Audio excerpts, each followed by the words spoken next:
Woi, pemandangan sangat indah. Gospodи. Wih.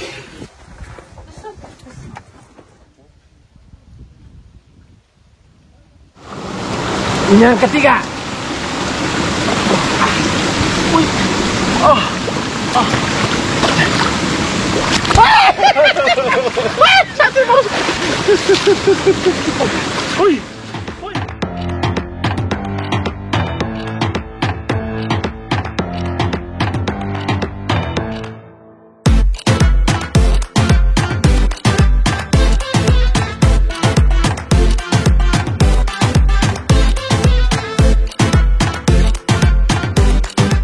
Ikuti cerita kami, suara dari Siberia.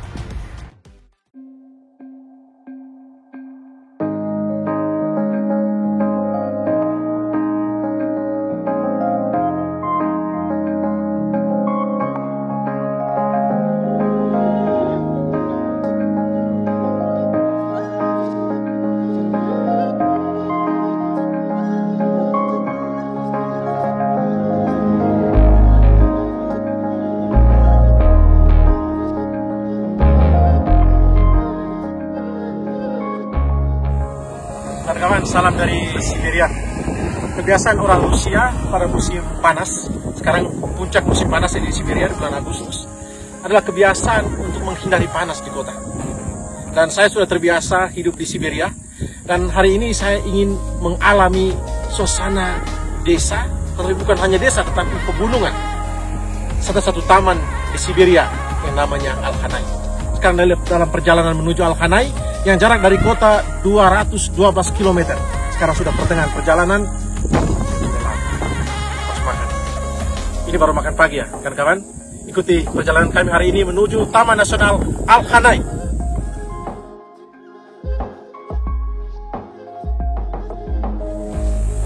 Kan kawan, pertengahan perjalanan sudah lapar.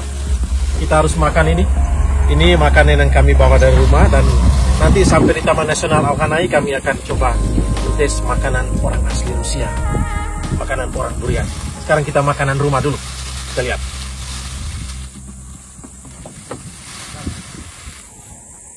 Kawan-kawan, saya dalam perjalanan menuju Taman Alkhanai ini tidak sendiri. Kenapa saya masak nasi? Karena ada orang Indo yang terdampar di kota Chita. Terdampar bukan karena kerja, tapi karena cinta. Ayo mas, mari ada nasi nih, ada ayam.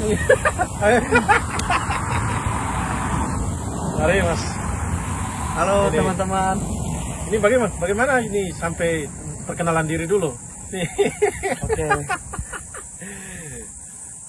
Perkenalkan teman-teman channelnya Romo Adrian. Jadi nama saya Imam. Saya asli Indramayu, tapi sudah lama di Jakarta. Nah, kenapa saya sampai di Chita itu? Karena seperti Raul tadi bilang, itu karena cinta. Lihat kan kawan, saya baru pertama setelah kurang lebih 8 tahun kerja di kota Chita, baru pertama kali lihat orang Indonesia terdampar di kota Chita. Selamat datang di kota Chita. Ya, terima kasih. Nanti kita akan lanjut cerita bagaimana terdampar karena cinta itu. Ya. Kita lihat. Selamat makan ya. Ya, selamat mari makan. Mari kita makan makanan Indo nih. Kita silakan. Baru malam dimasak. Mari makan. Oke, siap. Saya juga ada masak ini. Masak omelet. Oh, omelet sama mie goreng dari Indonesia. Mie goreng dari Indo. Takut di sini kan gak boleh sebut channel nggak? Nggak boleh sebut brand.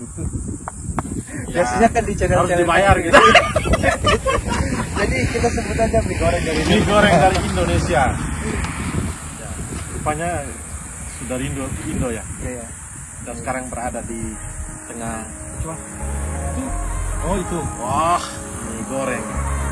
Ayo makan mas. Mari kita makan.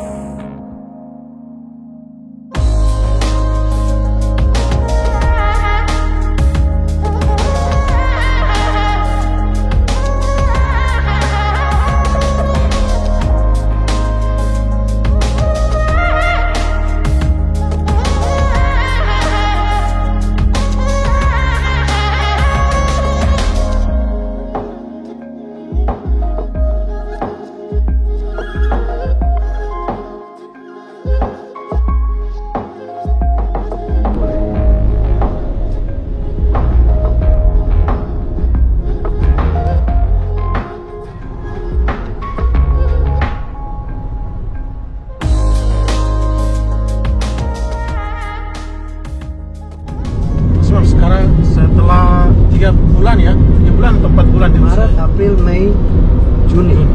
4 bulan ya? Juli. Ya, 4 bulan. 4 bulan. Oh, 5 bulan ya? Oh, 5 Kira bulan. apa hal yang paling menarik di saat-saat pertama di Rusia? Saat-saat pertama yang pasti adalah yang perbedaan signifikan itu cuaca. Cuaca ya? Ya. Saya bisa bilang saya suka cuaca di sini. Tapi saya belum tahu pas musim dinginnya, Rom. Ya, datang bulan Maret itu sudah hangat. Udah hangat mungkin untuk orang Rusia ya. Tapi kalau untuk saya itu masih, untuk saya pribadi itu masih dingin. Masih dingin, ya? Bahkan di minggu-minggu pertama dan kedua itu kulit tangan saya itu udah pecah-pecah. Pecah-pecah. Ya, udah pecah-pecah, tapi ya saya suka dengan cuaca seperti itu. Memang anginnya yang bikin dingin banget kan? Angin ya, angin. Tapi pas itu musim semi ya. Musim semi itu apa namanya? Masih ada salju, masih banyak salju, tapi menurut saya nggak terlalu dingin daripada pas anginnya itu. Pas anginnya itu ya. Dingin tuh karena anginnya itu. Karena anginnya itu, wah, saya masih belum bisa tahan tuh kalau dingin angin itu. Jadi kalau anak di luar rumah aja saya ajak cepet-cepet pulang. Jadi Mas Imam ini sudah punya satu anak laki-laki. Iya. Ya. Umur sekarang 5 tahun. Umur 5 tahun ya. Dia lahir di Jakarta. Lahir di Jakarta. Iya. Jadi bagaimana ini kartu kelahirannya itu orang Indo atau orang Rusia, Mas? Nah, kalau kita itu nikah campur itu di Indonesia ya, saya kurang tahu kalau di sini. Saya masih belum dapat informasi. Kalau di Indonesia itu sampai umur 18 tahun dia masih punya 2 paspor. Ah, masih 2 paspor. Ya, artinya masih 2 kewarganegaraan. Ya. Sampai 18 tahun maksimal kalau nggak salah. Ya. 20 tahun itu harus pilih salah satu. Harus pilih salah satu. Ya. Untuk Indonesianya, Romo. Ya. Karena Indonesia kan nggak bisa 2 warga negara. Dua warga negara. Di sini juga tidak bisa 2. Oh, nggak bisa. Ya, harus pilih. Jadi akte kelahirannya dia punya, tapi dia juga ada satu dokumen yang dikeluarkan sama imigrasi juga, yang mungkin mirip mirip sama akte kelahiran. Saya lupa namanya. Akte kelahiran juga ya. Saya lupa namanya apa. Tapi itu memang dokumen untuk anak nikah campur. Nikah campur ya. Jadi menurut prediksi Mas ini, dia pilih warga negara mana ini? Sampai sekarang saya nggak yakin dia akan pilih Indonesia. Karena ketika saya tanya, dia nggak mau ke Indonesia. Tidak mau ke Indonesia. Karena panas katanya. Panas, takut nyamuk. Takut nyamuk. Kebetulan kemarin diceritain malaria kan. Ya. Karena anak saya setiap tidur itu selalu minta dibacain buku. Oh gitu. Selalu minta dibacain buku. Nah, yang saya appreciate dari dia, saya kan masih belum bisa baca bahasa Rusia dengan lancar, Om. Ya. Beberapa hari mamanya ada acara kantor, sampai pulangnya malam banget. Ada acara kantor dan dia minta dibacakan buku. Saya bilang ke dia, Papa masih belum bisa baca bahasa Rusia. Dia bilang, nggak apa-apa, baca aja. Baca. Ya, jadi kayak saya bacain apa namanya?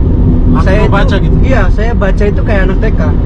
Kayak anak TK, tapi dia masih tetap dengar. Tetap dengar ya. Nah, dan kalau ada kata-kata yang salah, ada cara baca yang salah, dia yang koreksi. Iya, dia yang Ini koreksi. proses belajar bahasa Rusia yang menarik nih. Iya. Dan saya lebih nyaman belajar bahasa Rusia itu sama anak saya. Sama anak. Iya.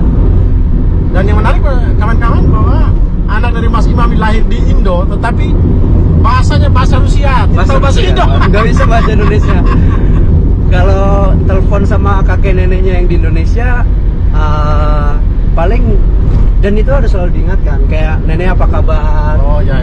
Nenek sudah makan belum? Nenek lagi apa? Udah, bahasanya itu aja. 1, 2, 3 itu sampai 10 juga kadang-kadang suka lupa. Gitu. Tapi yang satu yang selalu dia ingat itu cicak-cicak di dinding. Cicak di dinding. Itu dia selalu. Ya, kesan awal sih cuaca saya suka. Cuaca ya. Makanan sejauh ini nggak ada masalah. Kecuali dagingnya, karena ada salah satu daging yang saya nggak bisa makan. Ya. makanan so far saya oke-oke aja, apalagi ada restoran Cina. Restoran Cina Yang rasanya masih tapi Asia rasanya banget. beda ya, Iya. dengan restoran Cina di Iya. Indo. Karena kan pasti di semua negara akan disesuaikan dengan lidah lokal Iya. kan.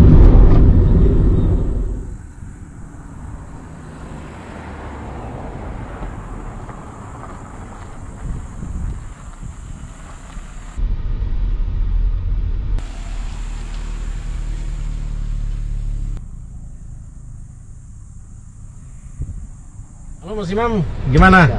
Sudah sekitar 190 kilo Oke. kita lewat, dan senangnya kita sudah sampai di daerah Taman Nasional Al-Khanai. Coba kita lihat. Tadi gerbang masuk Gerbang masuk ya? Oke. Ya kawan-kawan, sekarang kita sudah masuk di gerbang Taman Nasional Al-Khanai. Kita lihat. Beginilah cara tulis orang Rusia. Nationalny Park Al-Khanai. Jadi Taman Nasional Al-Khanai itu berjarak 213 km dari kota dan memakan waktu kurang lebih 3 jam. Suatu perjalanan yang cukup jauh, tapi pada saat-saat liburan seperti ini begitu banyak orang yang datang untuk merasakan udara yang begitu segar di hutan Al-Khanai. Sekarang kita akan jalan terus. Ini hanya gerbang masuk. Bagaimana keseruan kami menikmati udara segar dan hutan yang begitu luas. Dan yang satu yang sangat menarik, mandi menurut ritual orang Buddha. Karena tempat Al-Khanai menurut orang Buddha atau agama Buddha itu adalah tempat yang suci, yang bisa menyembuhkan begitu banyak penyakit. Payah kali.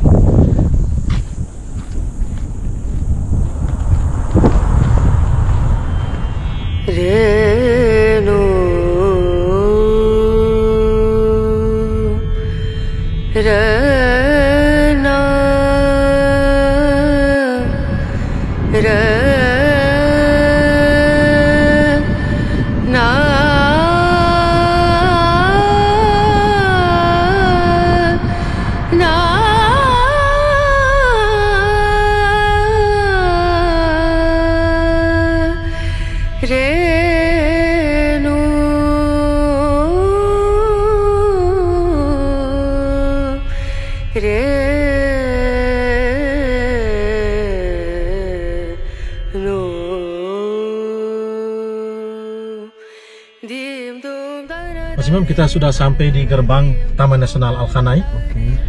Di sini dipungut tiket masuk, karcis masuk. Sekarang kita lihat berapa. 4 tahun lalu itu harganya tiket masuk itu 200 rubel. Sekarang kita lihat berapa harga yang terbaru. Oke, siap.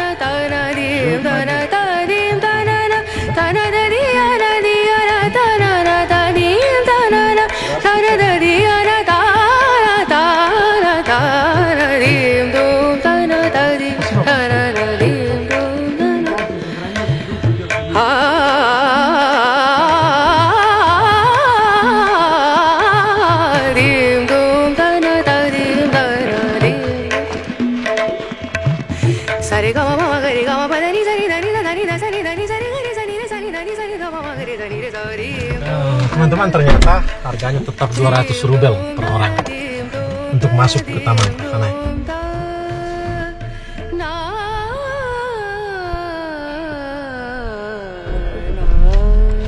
Mari kita lihat keseruan kami di Taman Al-Khanai, Taman Nasional Al-Khanai yang dibangun pada tahun 1999, dijadikan Taman Nasional.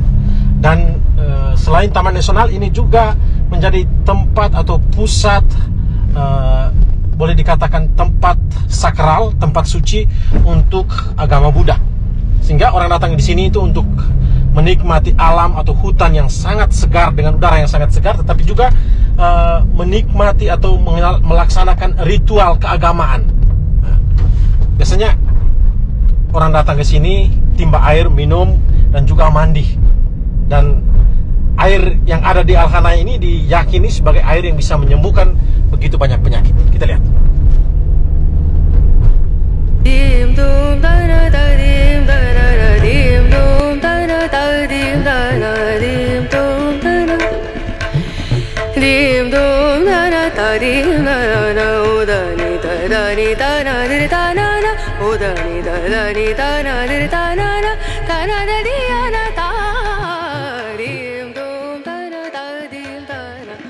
Kita sekarang sudah sampai, kawan-kawan.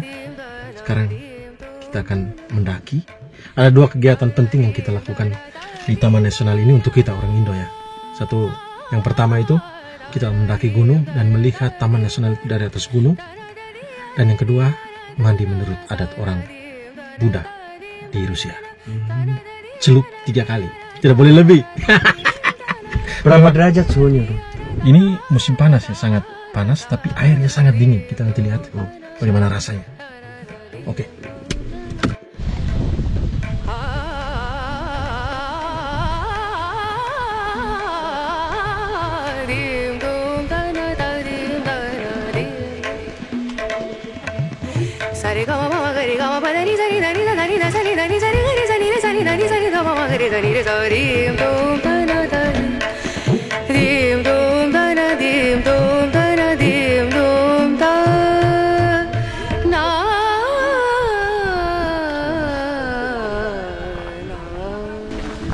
Kawan-kawan, kita lihat di sini gerbang masuk utama Taman Al-Khanai.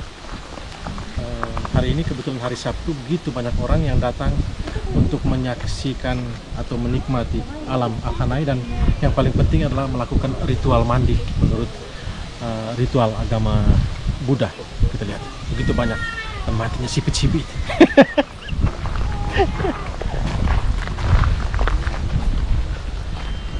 Renu Rena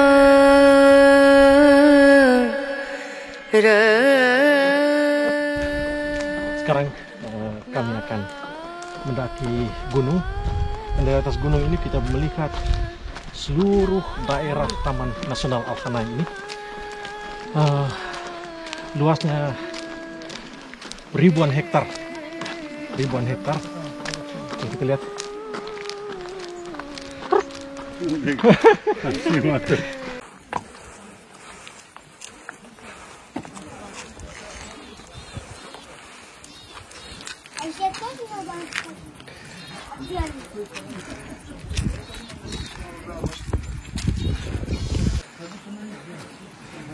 Kawan-kawan, di sini ada skema atau peta ya, Taman Nasional Al-Khanai ini.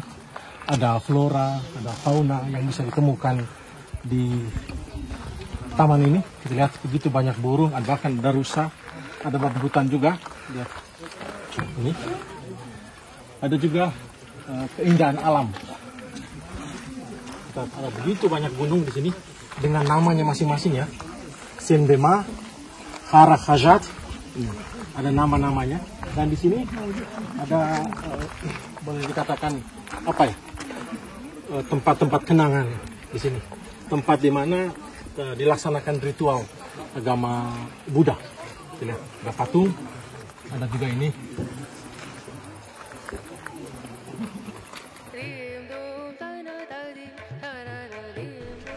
Is Indonesia? Hah? Is Indonesia? Я поняла. Ездили в Indonesia? Нет. Нет еще. Teman-teman, nah di sini ada dua peringatan. Ada apa? Beruang ya. Di sini juga ada beruang, makanya dikatakan hati-hati, dan juga yang dinamakan klise. Itu semacam apa ya? Rupanya nggak ada di kita ya. Mungkin kayak kutu busuk gitu.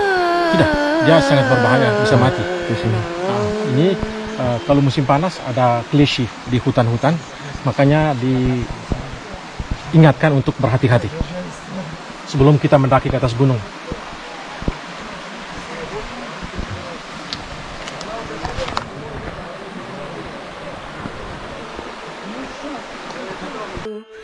dim dum da na da dim da na na dim dum da na da dim da na dim dum da na dim dum da na da dim da na o da ni da na di da na na o da ni da na di da na na da di na da dim dum da na da dim da na dim dum da na da dim da na dim dum da na da na dim da na da dim da na na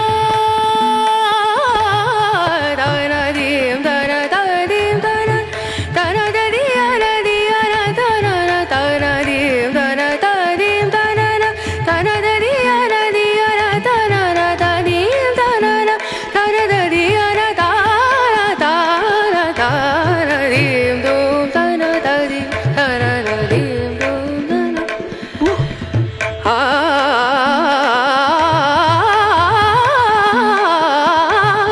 dim dum da na da dim da na dim sare ga ma ga ri ga ma pa da ni sa ni da ni da ni da sa ni da ni sa ni ga ri sa ni da sa ni da ni sa ni da ma ga ri sa ni sa dim dum da na da dim dum da na dim dum da na dim dum da na na. Gimana? Secapek? Ini baru setengah ini. Belum apa-apa nih. Kayak gini. Lanjutin. Ayo, minum air. Ini adalah air Rusia. Air mineral ya, yang bergas. Ini dari alam memang ya. Air Rusia.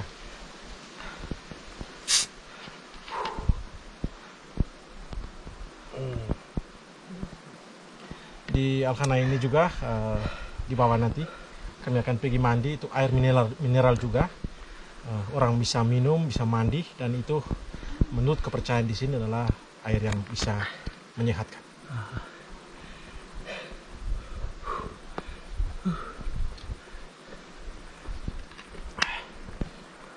Добрый день. Добрый день. Плавушки, да? Да.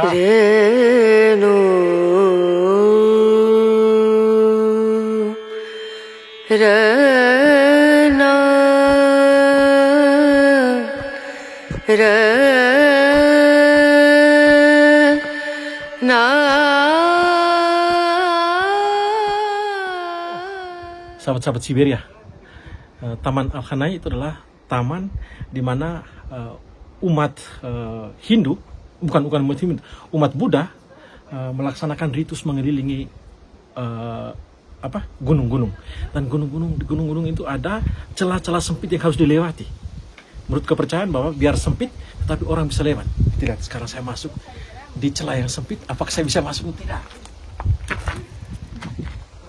Oi, pemandangan sangat indah. Close friends. Ui. Oh. Cudesa. Woi. Sangat indah kan kawan, sebuah pemandangan yang sangat indah, sebegitu luas ini seluruh nih Taman Nasional Alkhanai. Ini boleh dikatakan gunung batu juga. Hutan, tapi begitu banyak batu.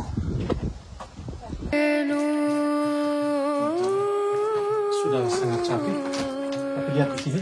Di sini ada sudah dibuat ritual untuk memberi makan untuk para dewa. Lihat di sini ada roti.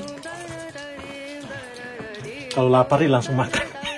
Ternyata ini untuk sajian untuk para dewa. Dan di sini ada air ya. Kita langsung minum aja.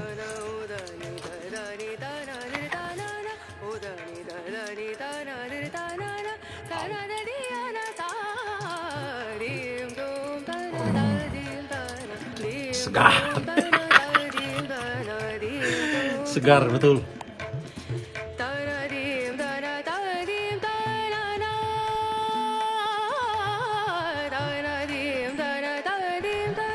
Air yang keluar dari celah-celah batu tadi membuat kami semangat untuk sampai pada titik yang terakhir di atas puncak gunung. Lagi kira-kira 20 meter. Ikuti terus bagaimana pemandangan National Park atau Taman Nasional Al-Khanai dari atas gunung yang paling tinggi. Kita lihat, bayangkan.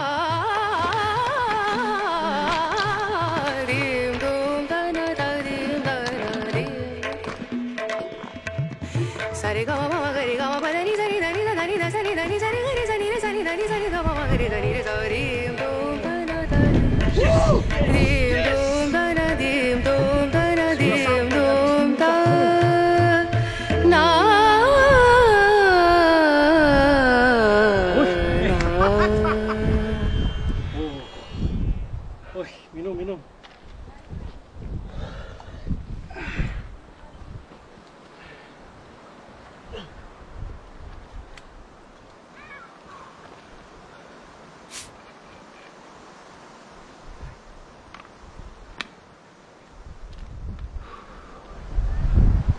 Minum dengan hemat supaya masih bisa untuk turun sebentar. Soalnya baru satu kali perjalanan. Ya. Biasanya turun itu lebih capek karena tahan badan. Udah gitu badan kita nggak ada yang kecil. Tapi ini olahraga yang paling bersih dan sempurna. Ya.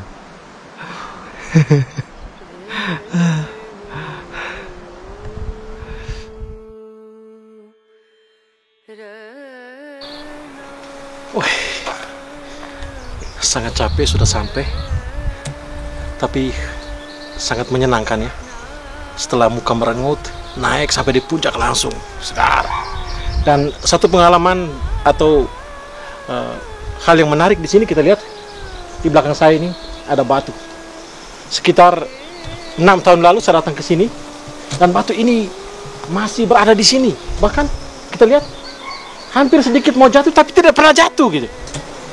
Suatu hal yang menarik yang menurut orang di sini ini adalah keajaiban. Dilihat, batu itu hampir jatuh tapi tidak pernah jatuh. 6 tahun yang lalu saya datang ke sini, batu ini masih ada di sini pada tempatnya yang sama. Dan hari ini saya datang ke sini dan batu ini masih ada di sini. Mungkin adalah kekuatan alam ya. Lem alam yang tidak pernah dibuat oleh manusia tapi melekat hubungan alam itu dengan penciptanya.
Kawan-kawan, kami sudah sampai di atas puncak ini. Udaranya sangat segar dan sepertinya capek sudah terbayar ya. Walaupun sebentar lagi harus turun nih.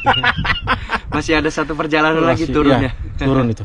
Tapi di atas ini walaupun terang tapi nggak panas. Ya, nggak panas ya. Mungkin cuacanya mendukung perjalanan kita hari ini. Semestakung. Ya. Bagaimana Mas Imam dengan melihat alam yang begitu indah yang jauh dari kota? Jujur selama hidup saya 30 tahun ini pengalaman pertama saya bisa ada di puncak gunung seperti ini. Saya di Indonesia beberapa kali naik gunung, tapi untuk pemandangan seperti ini ya pasti pertama kali karena ini kan di Rusia ya. Di Rusia ya. Beda. Dan segar banget, enak banget cuacanya. Alamnya juga beda. Alamnya beda ya. Mungkin karena pohonnya sangat banyak ya. Satu lagi, saya suka di sini alamnya bersih. Bersih ya. Jadi alamnya. Ya nanti mungkin bisa lihat di footage-nya Romo. tadi kan kita ambil close up, lebar segala macam, mostly itu nggak ada sampah karena yang saya tahu orang sini kalau bawa sampah pasti dibawa turun. Jadi mungkin ini bisa jadi contoh juga untuk kita nanti di sana. Lalu Mas Imam, bagaimana planning ke depan ini? Ini sudah pasti untuk tinggal di Rusia nih ya? Sudah pasti karena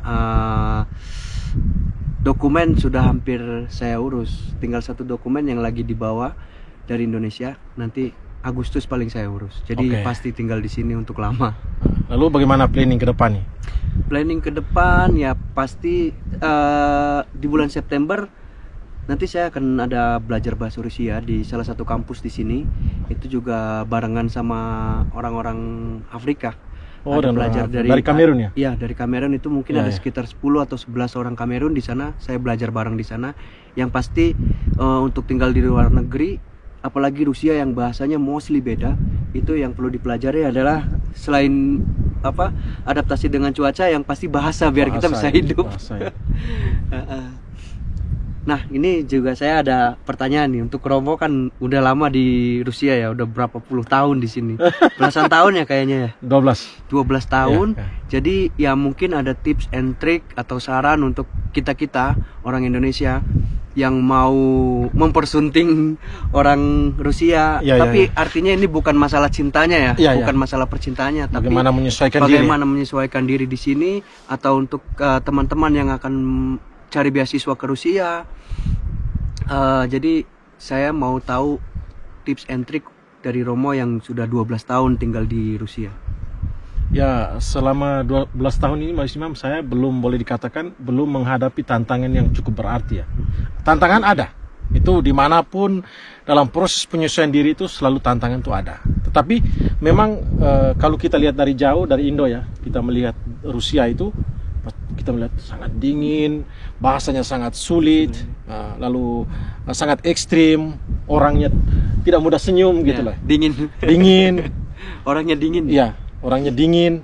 Lalu ketika saya datang ke sini, satu senjata yang saya bawa, modal senyum orang Indo. Oh iya. Ya.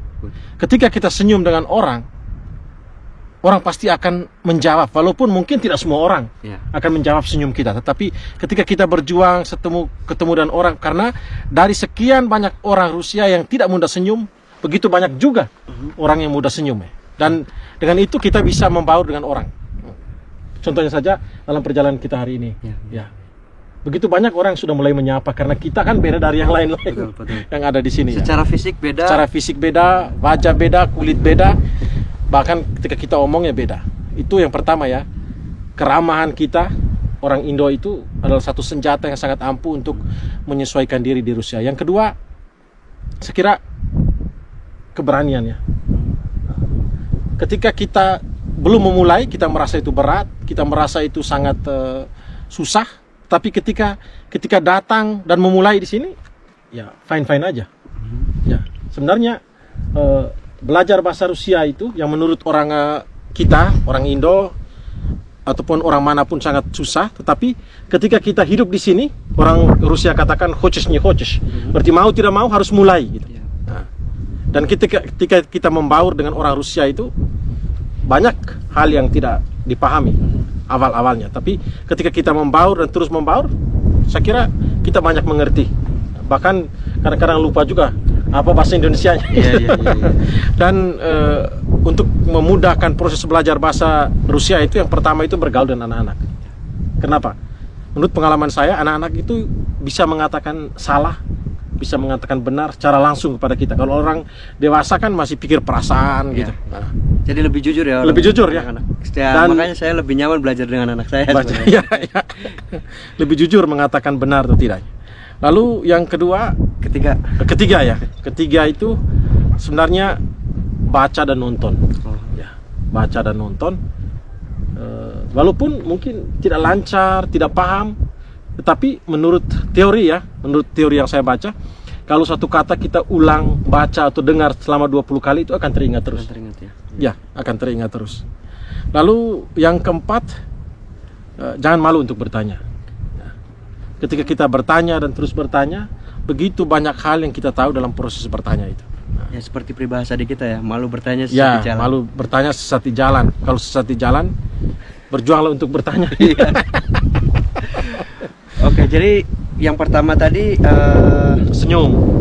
kita jangan menjadi orang lain berarti Romo. Ya, jangan Kita menjadi dari orang. Indonesia harus bawa budaya Indonesia. Baik, budaya Indonesia. Harus menjadi orang Indonesia, jangan menjadi orang lain. Kedua harus berani. Berani, Ketiga harus sering mendengar. sering mendengarkan, Sering melihat. Itu entah itu dari radio atau dari film-film ya, Ya, Romo. ya. Sama satu lagi apa sih? Anak-anak, Iya, belajar dari anak. belajar dari anak-anak ya. Nah, keras memang kehidupan di Rusia, tetapi senyum kita yang membuat kekerasan itu menjadi lunak. Iya, iya. Itu intinya. Oke. Jadi jangan takut untuk datang di Rusia, terutama di Siberia.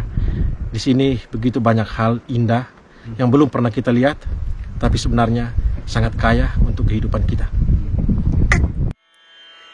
Renu Rena Rena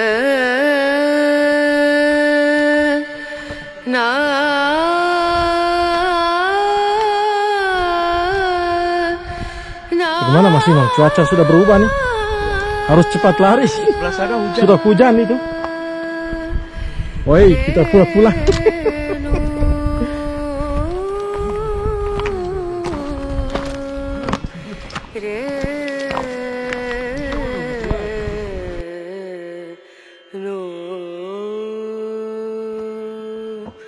Dim dum da na da dim da na da dim dum da na da dim da na dim dum da na dim dum da na da dim da na o da ni da na di da na na o da ni da na di da na da di ya na ta dim dum da na da dim da na dim dum da na da dim da na dim dum da na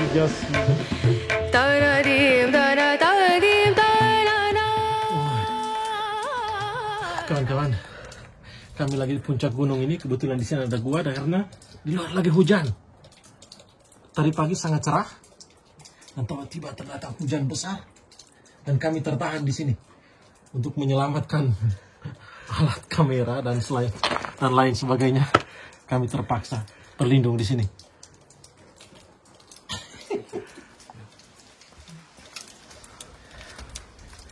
Kawan-kawan, hujan deras ini membuat kami tetap bertahan di sini. Dan satu pemandangan yang sangat menarik ya. Kita lihat di sini.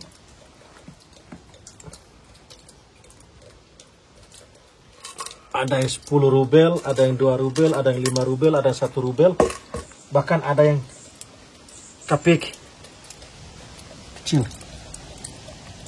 Ini menurut kepercayaan orang Buryat ya. Ada salah satu suku Buryat di Siberia Timur ini. Ini boleh dikatakan memohon berkat ya, dengan membuang koin-koin ini agar mereka bisa diberi rezeki tambah banyak untuk kedepannya. Dan yang menarik bahwa buang itu harus membelakangi, harus buang begini ya.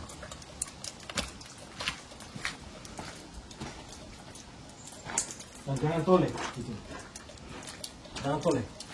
Jadi kita kalau punya koin, umpamanya punya koin, setelah kita buang itu jangan toleh ke belakang, langsung jalan ke depan. Itu kepercayaan orang di sini supaya rezeki kita banyak, dan dewa-dewa di sini bisa membantu kita untuk mendapatkan rezeki yang begitu banyak. Renu Rena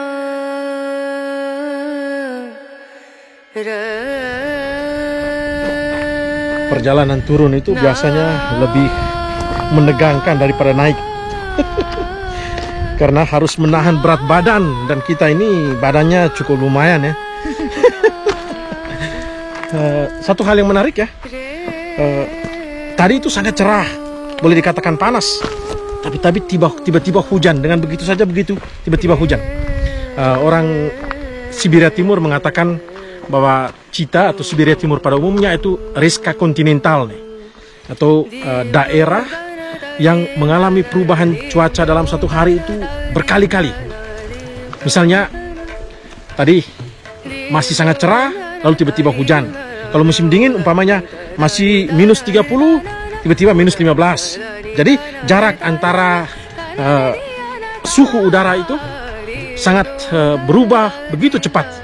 Jadi itu juga menjadi tantangan untuk kami berdua ini tinggal di Siberia ini, bagaimana tubuh kami kita orang tropis menyesuaikan diri dengan reska kontinental nih, atau daerah yang mengalami perubahan cuaca dalam sehari itu beberapa kali. Doakan kami ya, supaya kami menjadi duta-duta orang Indonesia di tanah Siberia. Amin.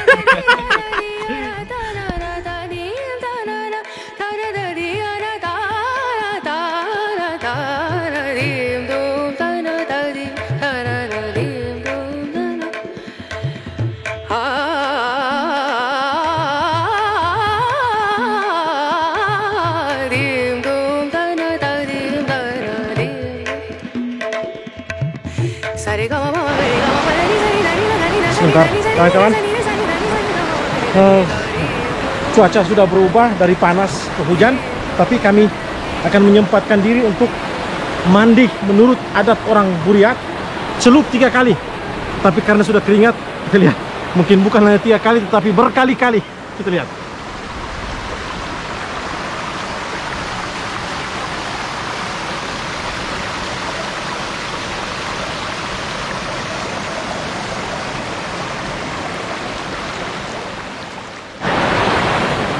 Lihat kawan-kawan, keringat. Sudah siap Mas Imam? Siap. Oh, licin.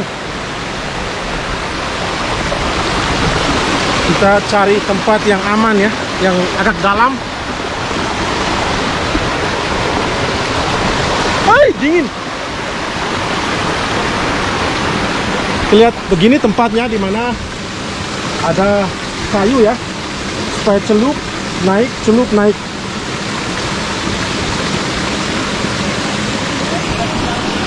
Hah?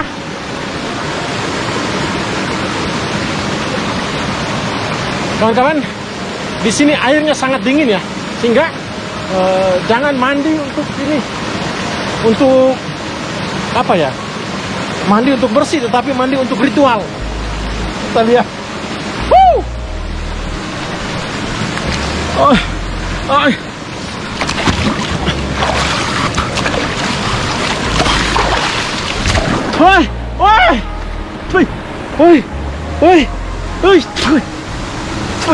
Woi, kawan kakak, kaki saya jadi ini, jadi apa ya? Macam jadi beku kaki mas.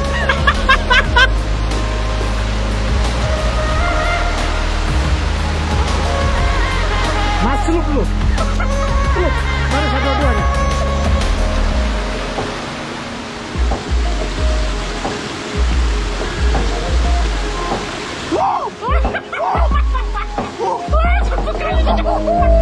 Dingin ya. Bagaimana Mas Imam? Mantap. Oke, giliran Lomo sekarang.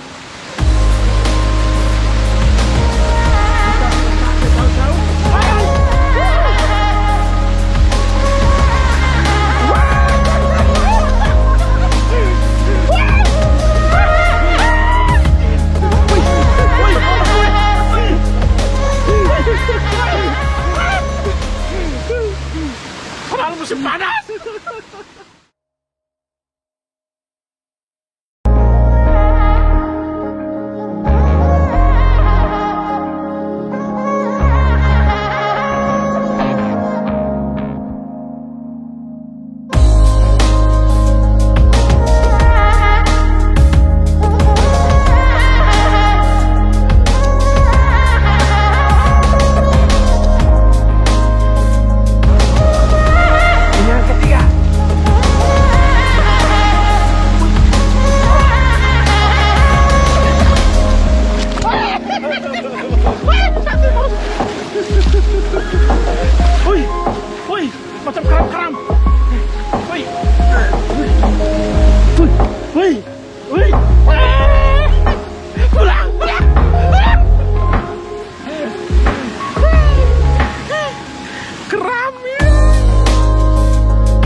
Bagaimana Mas setelah mandi ini?